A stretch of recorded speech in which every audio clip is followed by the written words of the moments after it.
तकरीबन 40 दिन से अधिक हो चुकल बाटे भोजपुरिया सीरीज के हमनी के स्टार्ट कइला और बिना एक भी दिन गैप कइले हमनी के 40 गो से ज़्यादा एपिसोड के हमनी के कंप्लीट कर चुकल बानी सन और काफ़ी महत्वपूर्ण प्रश्न ई दौरान कइल गइल बाटे जेमे हमनी के सोशल साइंस के और साइंस के जे बा बहुत सारा चैप्टर के हमनी के कंप्लीट कइले बानी सन। काफ़ी बेहतरीन ऑब्जेक्टिव जब ओकर अंदर हमनी के कवर कइले बानी सन। लेकिन ई 40 से अधिक दिन के कंप्लीट भइला के बाद भी और एपिसोड खत्म भइला के बाद भी हमनी के एकरा बीच में एक भी दिन ऑनलाइन टेस्ट हमनी के नहीं सन ले पहिले, जवना से हमरा ई पता नइखे चल पावत कि केतना लोग के दिमाग में उ मेहनत जे बा उ सार्थक तरीका से पहुँच पा रहल बा कि नइखे पा रहल। ओही से आज हम विचार कलिए कि आज एगो ऑनलाइन टेस्ट रउआ लोगन के लेइये लेहल जाए। तो चली रउआ लोगन के एक बार फिर से स्वागत बाटे ऑनलाइन टेस्ट के ई पहिलका एपिसोड के अंदर और एकरा अंदर तकरीबन 50 गो प्रश्न बाटे साइंस से। 1 से लेके 5 चैप्टर के बीच से प्रश्न उठावल गइल बाटे और काफ़ी शानदार प्रश्न बा। और अगर ई टेस्ट में रउआ अगर तकरीबन अगर 35 से 40 के बीच भी अगर रउआ लेके आवतानी तो ई मानल जाई कि 1 से लेके 5 चैप्टर पर लगभग 30% रउआ लोगन के कंप्लीट बाटे। चूँकि सभी चैप्टर जौन बाटे 1 से 5 तक ले ओमे से कंप्लीट चैप्टर से प्रश्न नइखे उठावल गइल, शुरुआती दौर से उठावल गइल बाटे। यानी कि चैप्टर में लगभग 30% जे बा उठावल गइल बाटे ओकरा अंदर से प्रश्न। तो चली वीडियो में आगे बढ़ल जाओ। उससे पहले एगो छोटा सा एगो अनुरोध करे के चाहतानी, चैनल पे पहिलका बेरी आइल बानी चैनल के सब्सक्राइब करी, बेल आइकन दबा के ऑल नोटिफिकेशन पर क्लिक करी, अपना दोस्त यार लोग के साथ शेयर भी करी ताकि ज़्यादा से ज़्यादा लोग जे बा उ वीडियो के लाभ उठा सके। तो चली वीडियो में आगे बढ़ल जाओ, देखल जाओ पहिलका प्रश्न जे बा इस सेशन के कौन आ रहल बाटे। और देखी प्रत्येक सवाल के जवाब देवे खातिर वो के 30 सेकंड के समय मिलत आ रहल बा, आज भी मिली। लेकिन जितना जल्दी से जल्दी हो सके प्रश्न के जवाब देम। हाँ, और सेशन समाप्त भइला के पश्चात रोल लिंक के कमेंट सेक्शन के अंदर एगो पोल प्राप्त हुई। वो पोल में बताओ बाटे कि कितना रोलिंग के आंसर आइल बाटे, मतलब कितना रोलिंग सही आंसर कइले बानी।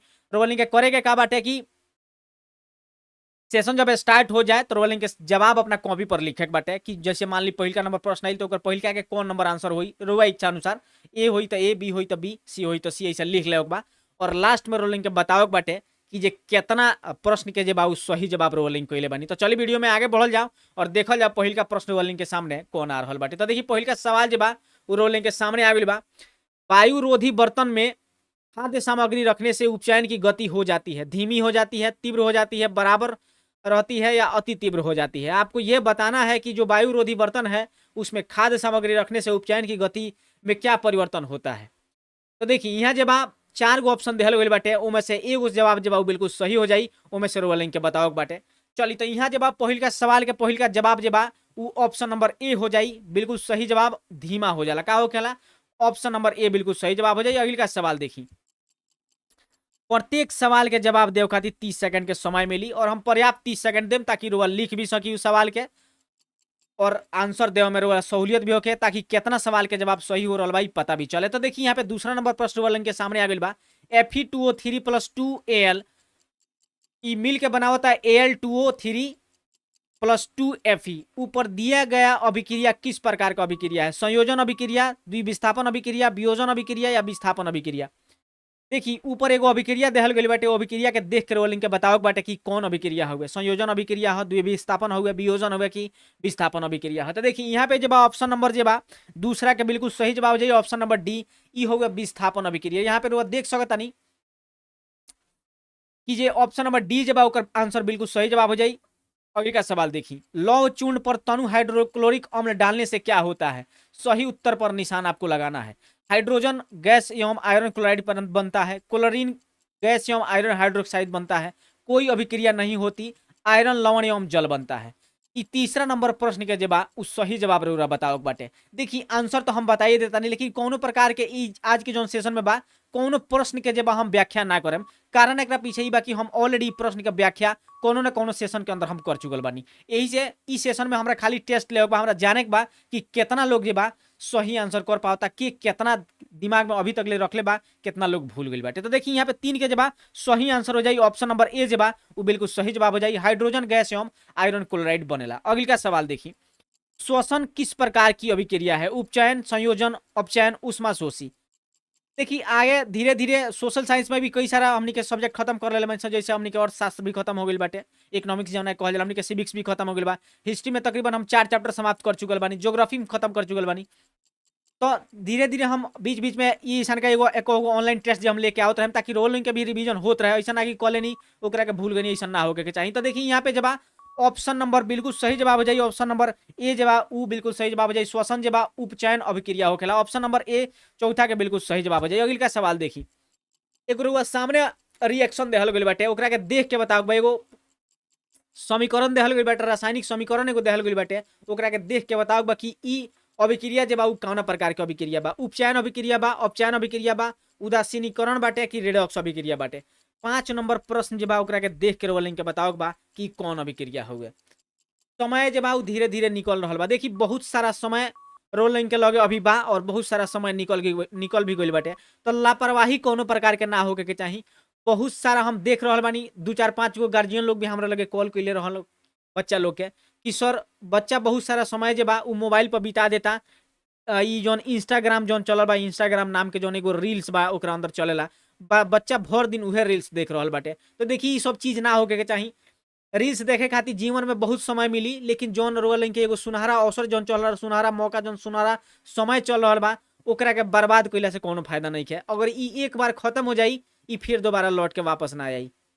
बाकी ना तो इस समय के सदुपयोग होके के चाहिए। देखी देखे खातिर हम मना नहीं करत का कि ई देखी एगो जीवन के एगो अंग बन गइल बाटे, लेकिन ओकरा खातिर एगो समय बांधल होके के चाहिए कि हम मुश्किल से मुश्किल हम 15 मिनट 20 मिनट रील्स देखेम, थोड़ा सा दिमाग के रिफ्रेश करेम, उ बात चल सकता। लेकिन 8-8 घंटा 10-10 घंटा ई ना चली। ई समय के बर्बादी ना, अपना जीवन के बर्बादी बाटे, अपना मम्मी पापा के जे बा मतलब वो लोग के पैसा के बर्बादी बाटे। ऐसा ना होके के चाहिए। कभी भी कोनो भी परिस्थिति में ऐसा का गलती ना होके चाहिए। रोवल के परम उद्देश्य जौन बाटे उ अच्छा से पढ़ाई कइल, अच्छा से जिंदगी में अच्छा कुछ कइल, ताकि मम्मी पापा के नाम रोशन होके, गांव जवार के नाम रोशन होके, है कि ना। तो 5वां नंबर प्रश्न के जवाब उ सही जवाब जो हो जाए रेडॉक्स अभिक्रिया। ऑप्शन नंबर डी बिल्कुल सही जवाब बा। अगले का सवाल देखी, इलेक्ट्रॉन के स्थानांतरण से बने यौगिक कहलाते हैं। देखिए जब कोई मम्मी पापा कॉल करला ना बच्चा लोग के कि सर ऐसा का होता रहुआ समझाई, हम का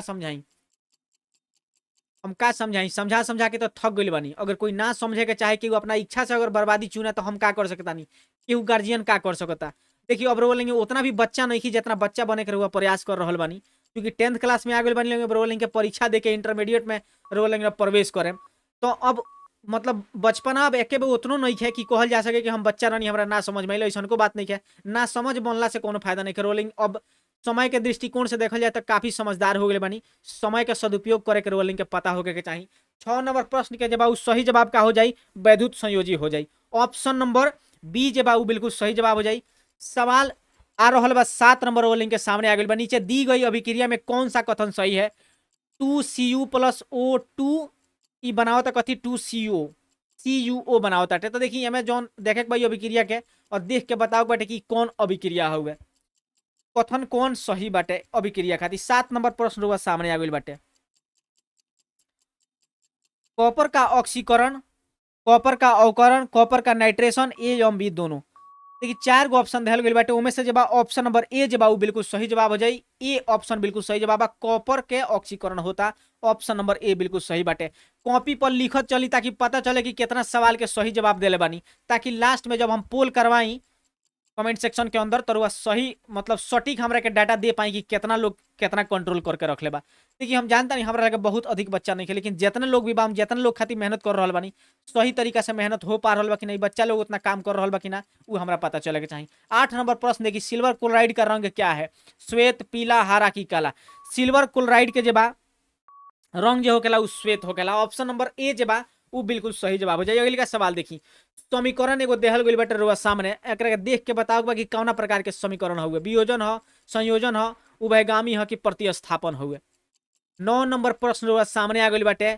एगो इक्वेशन रुआ सामने देहल बा, समीकरण एगो रुआ लंग के सामने देहल बा, रासायनिक समीकरण। ओकरा के देख के बताओ बाटे कि कौना प्रकार के जे बा समीकरण हुए। वियोजन ह, संयोजन ह, उभयगामी ह कि प्रतिस्थापन हुए।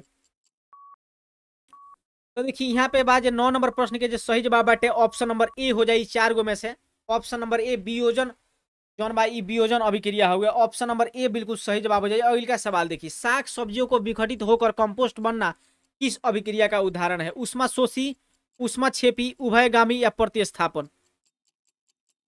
देखिए साग सब्जी के कंपोस्ट होके कंपोस्ट बनना किस अभिक्रिया का उदाहरण है। 4 गो प्रश्न के ऑप्शन देहल गइल बाटे। एमे से जवाब ऑप्शन नंबर बी बिल्कुल सही जवाब हो जाए, उष्मा छेपी होकेला। देखिए उष्मा शोषी जौन उष्मा सोख लेत होके और उष्मा छेपी मतलब उष्मा ओमे से निकलत होके। तो देखिए अगर सड़ल पाकल साग सब्जी अगर केनाहू के रुआ खादर वगैरह के हमनी के जहाँ गाय के गोबर वगैरह इकट्ठा कर जाला, तो घर के औरत लोग का कर ले जब खाना वाना बनावे ले तो जो सब्जी के जो कचरा वगैरह बचेला ओकरा का कर खादर पर फेंक दल जाला। अगर ई जांचे के होखे अगर एकरा के प्रैक्टिकली तो रउआ का कर सकता है कि थोड़ा सड़ल पाकल सब्जी के का करम केनियो के रख देम, केनो कर ले जाकर रख देम ओकरा के, और थोड़ा समय के बाद जब उ सड़े लगी तो पॉलिथीन में हाथ लगाएम आ ओकरा अंदर घुसा के देखेम गरम महसूस होई। तो उस हमनी के का पता चलला कि उ सड़ला गलला के बाद ओकरा अंदर से उष्मा निकलेला। तो ऑप्शन नंबर बी जब एकर बिल्कुल सही जवाब हो जाए। अगला सवाल देखिए, किसी विलयन के पीएच मान कैसे बताएंगे? चौक करके, लिटमस के प्रयोग से, पीएच पेपर से, या इनमें से कोई नहीं। तो देखिए कोनो भी विलयन के हमनी के अगर पीएच मान अगर जाने के होखे तो ओकरा खातिर हमनी के कथी के इस्तेमाल करल जाई? ओकरा के जीभ से चाट के थोड़े हमनी के पता चली कि जी कथी भइल बा, ओकरा अंदर ओकर पीएच मान कितना बा। लिटमसो पेपर से पीएच मान ना जांच होखेला, लेकिन पीएच पेपर से होखेला। तो ऑप्शन नंबर सी जवाब उ बिल्कुल सही जवाब हो जाई। हाँ, सी नंबर जवाब बिल्कुल सही जवाब हो जाई। कॉपी में लिखत रहे बाटे कि कितना सवाल के सही जवाब भइल। जितना भी लोग देख रहा बा वीडियो के लाइक कर देवो, आ चैनल के सब्सक्राइब अगर नहीं कैले तो वो आदमी सब चैनल के सब्सक्राइब कर ले, अपना दोस्त यार लोग के साथ शेयर भी करो, ताकि और भी लोग ई क्लास के अंदर जुड़ पावे, ताकि हमार मेहनत जब सार्थक हो पावे। जाना उद्देश्य से ही चैनल के शुरुआत भइल बाटे, उद्देश्य के पूर्ति हो सको। चलिए 12 नंबर प्रश्न हुआ सामने आ गई बा। अम्लता से पीड़ित व्यक्ति को आप कौन सा उपाय सुझाएंगे? नींबू जल का सेवन, सिरका को जल में घोलकर पीना, बेकिंग सोडा को घोलकर पीना, इनमें से कोई नहीं। देखिए 40 दिन के भोजपुरिया एपिसोड हमनी के 40 दिन से अधिक के भोजपुरिया एपिसोड बिना कोनो एक दिन के गैप के निरंतर हमनी के ओकरा के कंप्लीट कइले बानी सन, ह कि ना? वही के वजह से हमार इच्छा रहलक कि आज टेस्ट लेके हम देख ली कि कितना अजबा जवाब मिल रहा बाटे, सही सही जवाब मिल रहा बा। तो देखिए 12 के जवाब सही आंसर जो हो जाई ऑप्शन नंबर सी जवाब, ओकरा के बेकिंग सोडा के घोल देहल जाई। जौन हमनी के खाना जब मतलब घर में ठेकुआ वगैरह बनल तो ओकरा अंदर डाल देला ओकरा के नरम करे खातिर बेकिंग सोडा होखेला।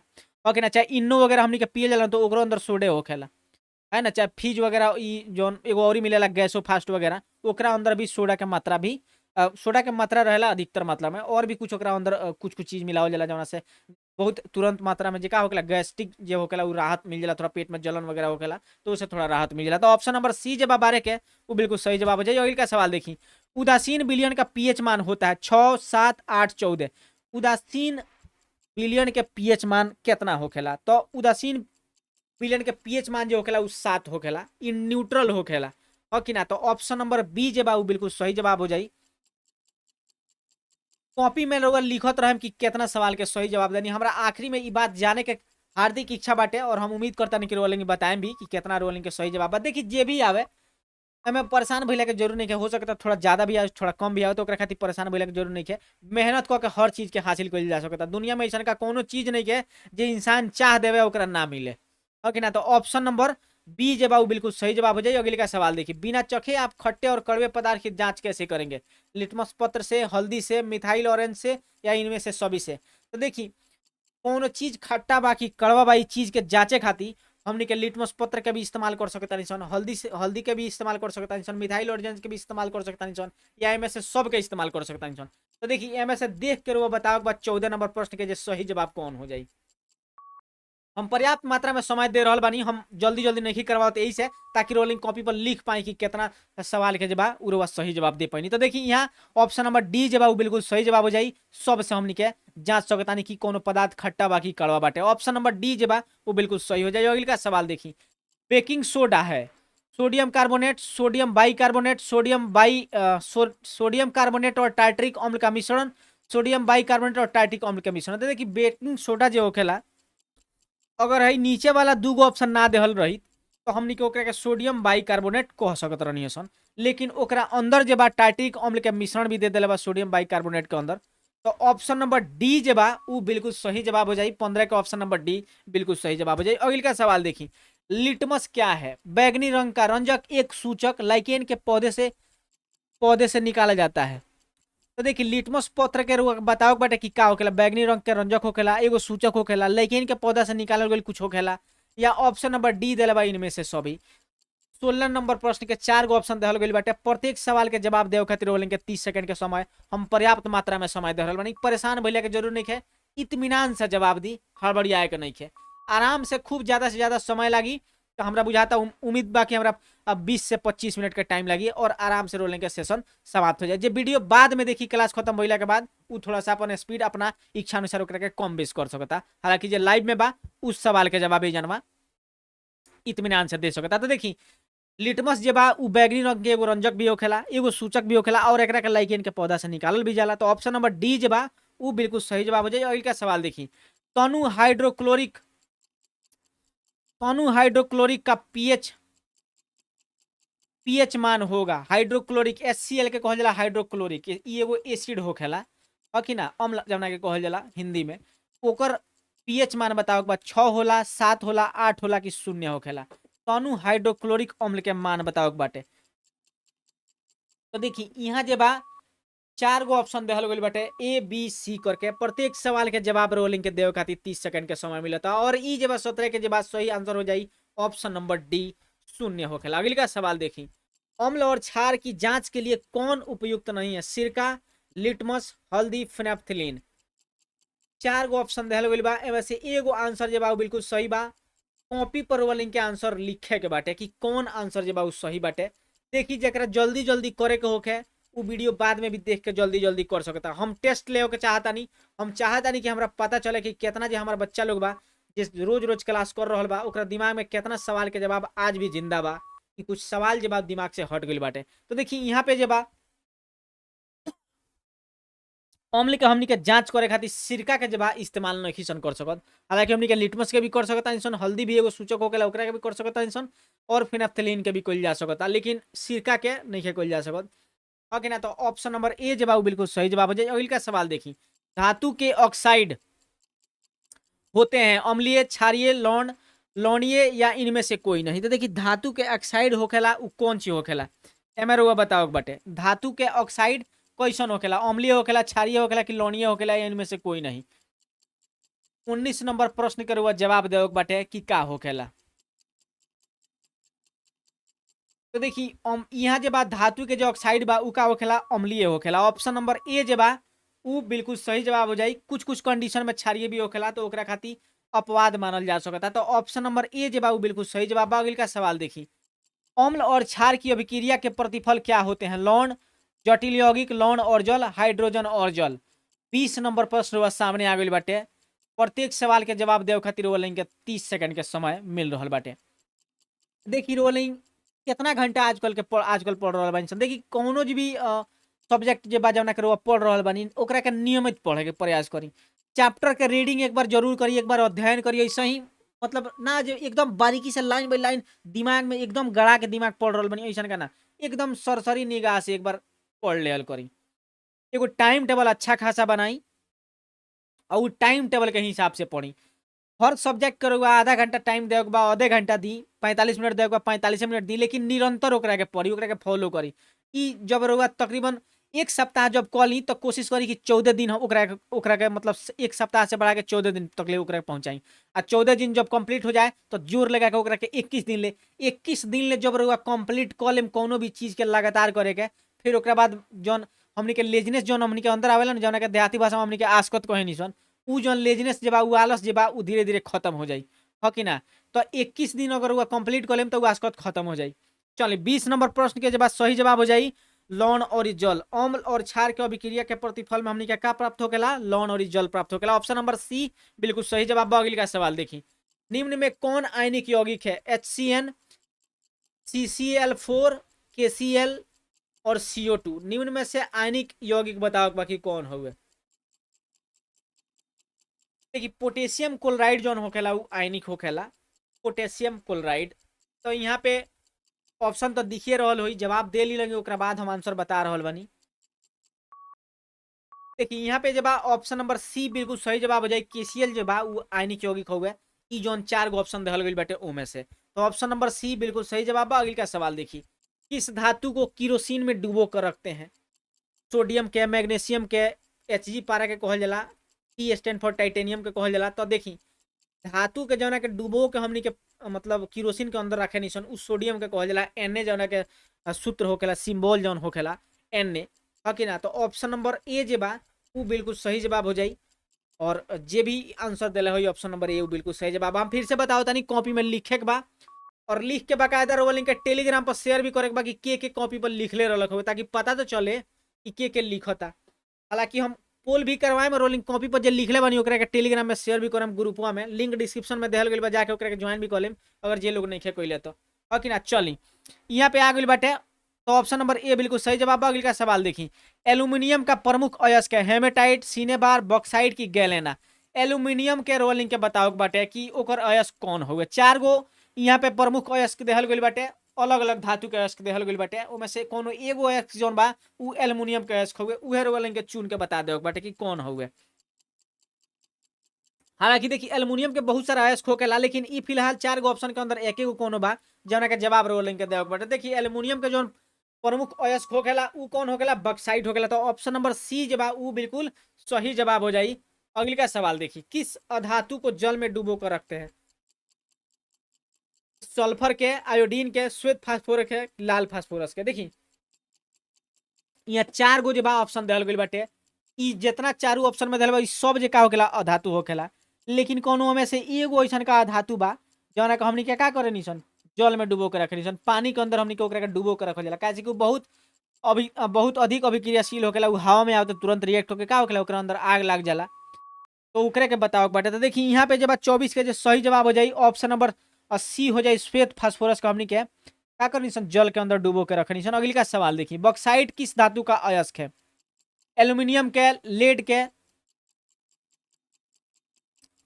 कॉपर के, सोडियम के। तो बॉक्साइट रोलिंग के बता दो कि कौना धातु के अयस्क हुए। तो एल्यूमिनियम के हो, लेड के हो, कॉपर के हो कि सोडियम के हुए।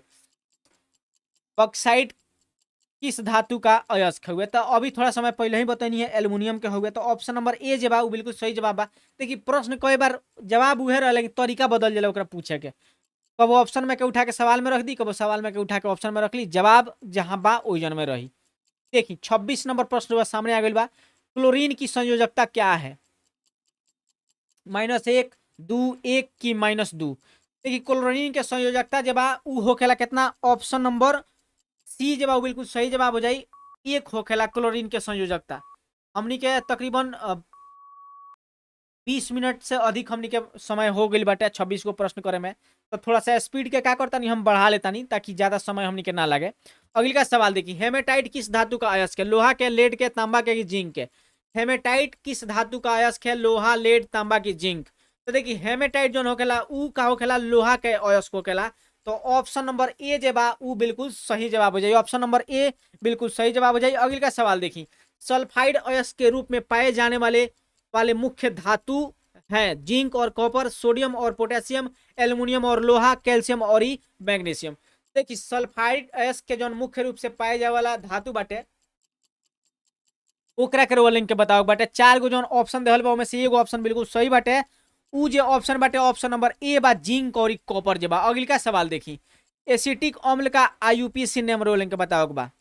मेथनोइक अम्ल, प्रोपेनोइक अम्ल, एथनोइक अम्ल या टार्टरिक अम्ल। 29 नंबर सवाल रोज सामने बाटे, ओकर सही जवाब देवे बाटे कि एसिटिक अम्ल के आईयूपीएसी नेम का होखेला। तो एसिटिक एसिड के जौन आईयूपीएसी नेम होखेला उ होखेला एथोनोइक अम्ल होखेला, यानी कि एथोनोइक एसिड एकरा के अंग्रेजी में कहल जा सकता। ऑप्शन नंबर सी जे बा उ बिल्कुल सही जवाब हो जाए। अगली का सवाल देखिए, एथिल अल्कोहल का आईयूपीएसी नेम रोए के बताओ बाटे कि एथनेल होखेला, एथेनॉन होखेला, एथेनॉल होखेला कि एथोनोइक अम्ल होखेला।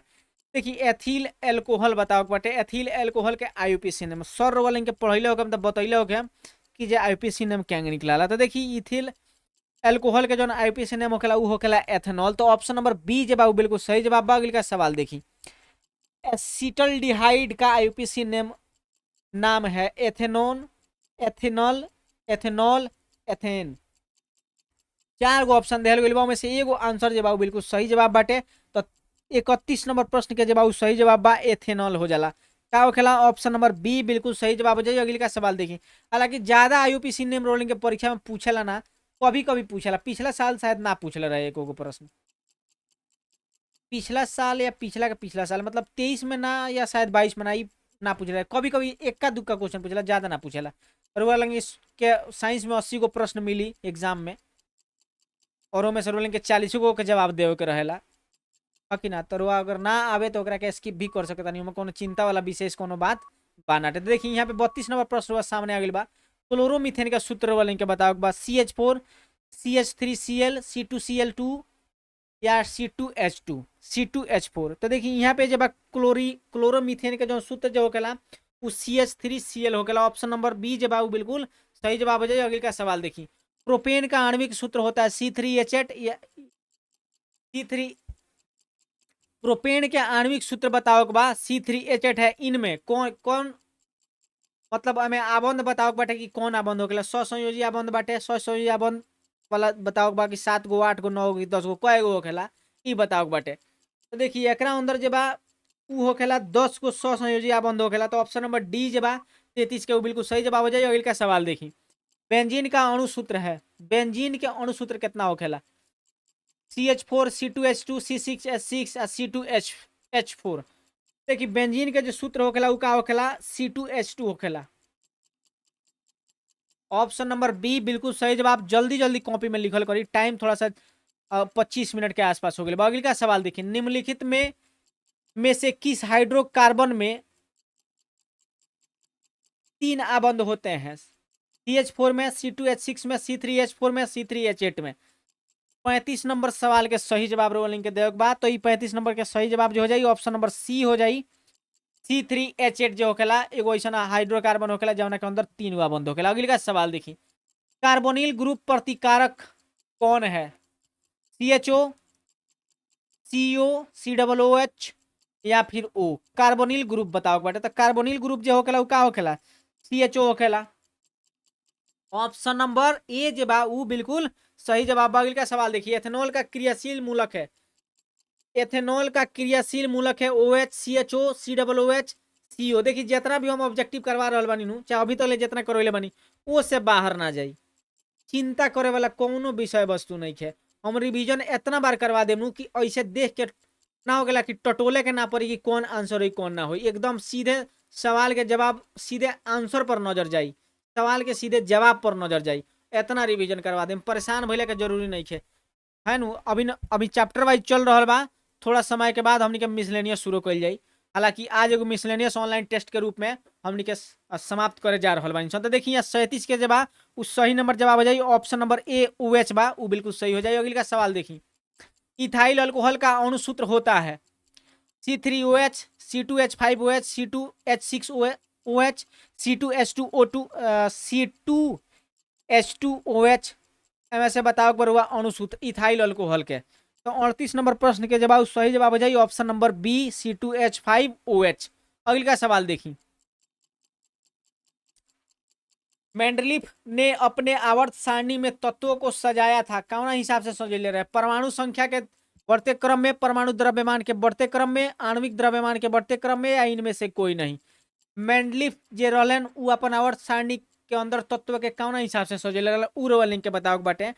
तो मेंडलीफ जी के जो आवर्त सारणी रहे उ परमाणु द्रव्यमान के बढ़ते क्रम के हिसाब से रहे। तो ऑप्शन नंबर बी जे बा उ बिल्कुल सही जवाब हो जाए। अगले का सवाल देखी, आवर्त सारणी के किस आवर्त में बाएं से दाएं जाने पर तत्वों की परमाणु त्रिज्या, आवर्त सारणी के किसी आवर्त में बाएं से दाएं जाने पर तत्वों की परमाणु त्रिज्या घटती है, पहले घटती है और पुनः बढ़ती है, अपरिवर्तित रहती है और बढ़ती है। तो देखिए जब आवर्त सारणी के अंदर बाएं से दाएं तरफ के, बाएं से अगर दाएं तरफ जाइल जाला तो का होखेला परमाणु के त्रिज्या जब उ घटेला। तो ऑप्शन नंबर ए जे बा उ बिल्कुल सही जवाब हो जाए। अगले का सवाल देखी, आधुनिक आवर्त सारणी में कितने वर्टिकल स्तंभ है, मतलब खाड़ा जौन कहल जाला जौना के ऊर्ध्वाधर कहल जाला उ बताओ पर 7 गो होला, 9 गो होला, 15 गो होला कि 18 गो होखेला। तो देखी एकरा अंदर जब 18 गो होखेला आधुनिक आवर्त सारणी में स्तंभ। ऑप्शन नंबर डी जब बिल्कुल सही जवाब हो जाए। अगले का सवाल देखिए, मेंडलीफ ने आवर्त नियम कब दिया था। सन 1889 में, सन 1899 में, सन 1669 में, सन 1869 में। तो ये 1889 के अंदर मिल रहा है। ऑप्शन नंबर ए जवाब बिल्कुल सही जवाब हो जाएगा। अगले का सवाल देखिए, आवर्त सारणी के उदग्र स्तंभों को क्या कहा जाता है। वर्ग कहल जाला, आवर्त कहल जाला, अपरूप कहल जाला या कोई नहीं कहल जाला। आवर्त सारणी के उदग्र स्तंभ के का कहल जाला। तो आवर्त सारणी के उदग्र स्तंभ के हमनी के वर्ग कहे निसन। तो ऑप्शन नंबर ए जे बा वो बिल्कुल सही जवाब। अगले का सवाल देखिए, निम्नलिखित में से कौन सा तत्व आसानी से इलेक्ट्रॉन खो देता है। Mg मतलब मैग्नीशियम, सोडियम, पोटेशियम की कैल्शियम कौन आसानी से खो देवेला? तो खो देवेला कौन? कैल्शियम खो देवेला, सॉरी पोटेशियम खो देवेला। ऑप्शन नंबर सी बिल्कुल सही जवाब। अगली का सवाल देखी। आधुनिक आवर्त सारणी में तत्वों के वर्गीकरण का आधार है परमाणु आयतन, परमाणु घनत्व, परमाणु द्रव्यमान, परमाणु संख्या। आधुनिक आवर्त सारणी में तत्व के वर्गीकरण के आधार वाले के बताया था परमाणु संख्या बाटे। ऑप्शन नंबर डी बिल्कुल सही जवाब। अगली का सवाल देखिए। एक तत्व जो सभी कार्बनिक यौगिकों का आवश्यक अवयव है, संबंधित है समूह 1 से, समूह 14 से, समूह 15 से कि समूह 16 से। एक तत्व जो सभी कार्बनिक यौगिकों का आवश्यक अवयव है कौन समूह से संबंधित बा? तो उ समूह बाटे 14 नंबर समूह से संबंधित बा। ऑप्शन नंबर बी बिल्कुल सही जवाब। अगली का सवाल देखी। अक्रिय तत्व कौन है? कार्बन, हीलियम, सोना की हाइड्रोजन। हीलियम जौन बा उ का होखेला? नॉन रिएक्टिव होखेला। एकरा के इनर्ट भी कहल जाला, चाहे एकरा के नोबेल भी कहल जाला। ऑप्शन नंबर बी जे बा उ बिल्कुल सही जवाब हो जाई। अगली का सवाल देखिए। आवर्त सारणी के अंदर आवर्त सारणी के वर्ग 17 के तत्व कहलाते हैं क्षार, दुर्लभ, हाइड्रोजन या संक्रमण तत्व, जौन का हाइब्रिडाइजेशन कहल जाला।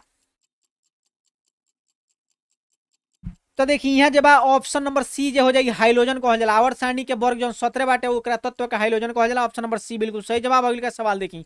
आवर्त सारणी में कितने आवर्त हैं? 7, 9, 8, 12।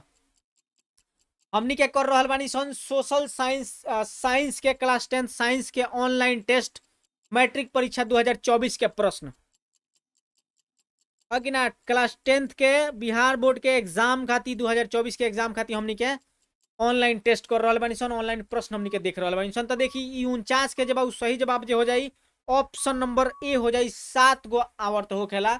और इस सेशन के आखिरी प्रश्न देखी। आधुनिक आवर्त नियम के अनुसार तत्व का गुणधर्म परमाणु द्रव्यमान का आवर्त फलन है, परमाणु संख्या का आवर्त फलन है, परमाणु साइज का आवर्त फलन है, परमाणु आयतन का आवर्त फलन है।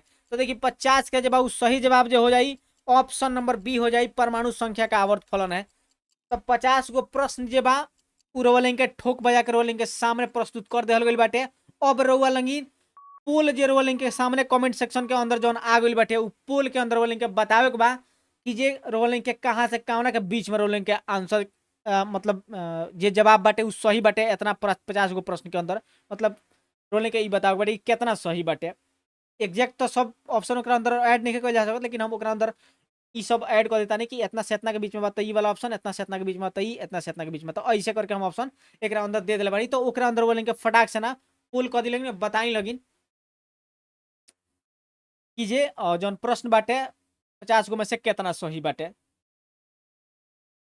तो चली रोलिंग के इतना सारा मतलब 50 गो ऑब्जेक्टिव रोलिंग तक कर ले बानी, सारा जे जवाब वगैरह भाई तो देख ही ले बानी।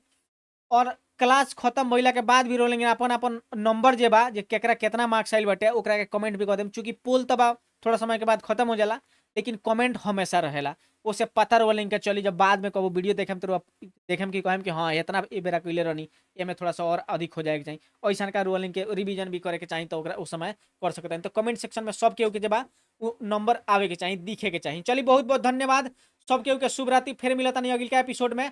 हमनी के इतिहास के जो भोजपुरिया सीरीज के अंदर हमनी के जो 4 नंबर चैप्टर खत्म करी सब 5वां चैप्टर के अंदर हमनी के प्रवेश करे कर रखा वो वाला हमनी के कल से कंटिन्यू करल जाई आगे ना। चलिए सब केहू के बहुत बहुत धन्यवाद। यहाँ तक वीडियो देखे के वीडियो पसंद आए वीडियो के लाइक करम, चैनल के सब्सक्राइब कर लेम, बेल आइकन दबा के ऑल नोटिफिकेशन के क्लिक कर लेम। हाँ कॉपी पर जो लिखले बानी रोवल क्वेश्चन के आंसर जो लिखनी है पूरा सेशन के ओकरा के फोटो खींच के टेलीग्राम ग्रुप में भी डाल दे ताकि पता चले कि कितना लोग आंसर लिख ले बा कॉपी पर। बाकी ये खाली यही मोबाइल पे 1 के 2 के भी सी करत रख ऐसा ना होगे चाहिए। चलिए बहुत बहुत धन्यवाद। फिर मिलता नहीं अगले एपिसोड में। सबके शुभ रात्रि।